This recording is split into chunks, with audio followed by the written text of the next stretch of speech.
মেঘার ভাড়া করা সেই গুন্ডাদের মুখ থেকেই এবার আসল সত্যটা আয়ুষের সামনে ফাঁস হয়ে গেল। হ্যাঁ বন্ধুরা, ভিডিওটা লাইক দিয়ে দেখতে থাকুন। যে মুহূর্তে কিনা আয়ুষের সঙ্গে কুসুম যখন কিনা মন্দিরে বের হয়, ঠিক সেই মুহূর্তে হঠাৎ করে আয়ুষ যখন কিনা কুসুমকে বলতে থাকে যে কুসুম, তুমি যে সিদ্ধান্তটা নিয়েছো সেটা সম্পূর্ণরূপে বিরোধিতা আমি করছি এবং আমি কোনো মতেই চাইনি যে তুমি কোনো দিনও স্বেচ্ছায় এই গাঙ্গুলি গ্রুপ অফ কোম্পানিজের ব্র্যান্ড অ্যাম্বাসেডারের পদ থেকে তুমি সরে যাও এবং মেঘাকে এই জায়গাটা করে দাও। কারণ আমি খুব ভালো করেই জানি যে পাবলিক কোনো মতে মেঘাকে অ্যাজ আ ব্র্যান্ড অ্যাম্বাসেডার এবং গাঙ্গুলি গ্রুপ অফ কোম্পানিজের প্রোডাক্টের ফেস হিসেবে অ্যাকসেপ্ট করবে না। যেরকমটা কি অবিকল মিলে গিয়েছে, প্রেস কনফারেন্সের পর থেকে সমালোচনার ঝড় বয়ে যাচ্ছে আমাদের কোম্পানিকে নিয়ে। আমাদের কোম্পানির রেপুটেশন কোথা থেকে কোথায় গিয়ে দাঁড়ায়, এবার শুধু তুমি সেটাই দেখবে। আমাদের কোম্পানির ধস নেমে আসার পেছনে সম্পূর্ণরূপে কুসুম এবার তুমি দায়ী থাকবে এবং তার জন্য আমি তোমাকে কখনো হয়তো বা ক্ষমা করতে পারবো না।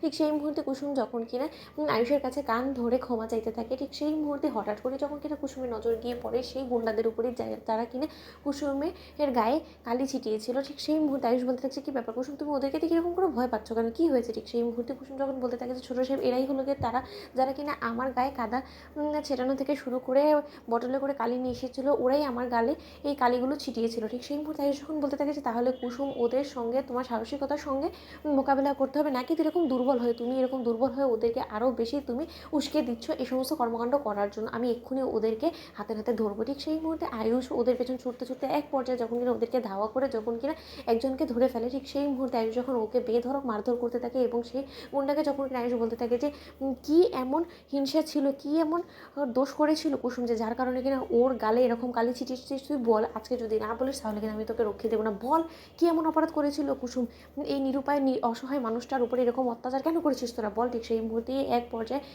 মারের প্রকোপ বেড়ে যাওয়ার ফলে এক পর্যায়ে সেই গুন্ডা যখন কিনা বলতে থাকে যে আমাকে এরকম করে মারবেন না, আমরা একজনের কথাই কাজটা করতে বাধ্য হয়েছি, আমার সঙ্গে ব্যক্তিগতভাবে কুসুমের কোনো রকম কোনো শত্রুতা নেই, আমি রীতিমতো এই কাজগুলো করেছি কতগুলো টাকা আর লোভে পড়ে, কারণ সেই টাকাগুলো আমাকে দেওয়া হয়েছিল এই কাজটা করার জন্য এবং তার জন্য আমি করেছি। ঠিক সেই মুহূর্তে আয়ুষ বলতে থাকে যে কার কথা এই কাজগুলো করেছিস, বল, কে সেই ব্যক্তি। ঠিক সেই মুহূর্তেই যখন কিনা সেই ছেলেটা বলতে থাকে যে কে সেই ব্যক্তি সেটা তো আমি জানি না, সেই মাস্ক পরা ছিল এবং সেই সময়কে কারি কারি টাকা দিয়ে আমাকে লোভ দেখিয়েছিল এবং বলেছিল যে আমার দরিদ্রতা সম্পূর্ণরূপে সে দূর করে দেবে যদি আমি কাজটা করে দিতে পারি। এবং তার কাছে সম্পূর্ণরূপে খবর ছিল যে কুসুম সরকার আপাতত এই মুহূর্তে মন্দিরে আছে এবং মন্দিরে সেও উপস্থিত থাকবে এবং সে সমস্ত কিছু উপস্থিত থেকে দেখবে যে আমরা তার কাজটা সফলভাবে করতে পেরেছি কিনা এবং আমরা তার কথা অনুযায়ী সেই কাজটা করার পরবর্তীতে সে আমাদেরকে আরও টাকা দেয় এবং তার বিনিময়ে আমরা সমস্ত কিছু করে আমাদেরকে ক্ষমা করে দিই।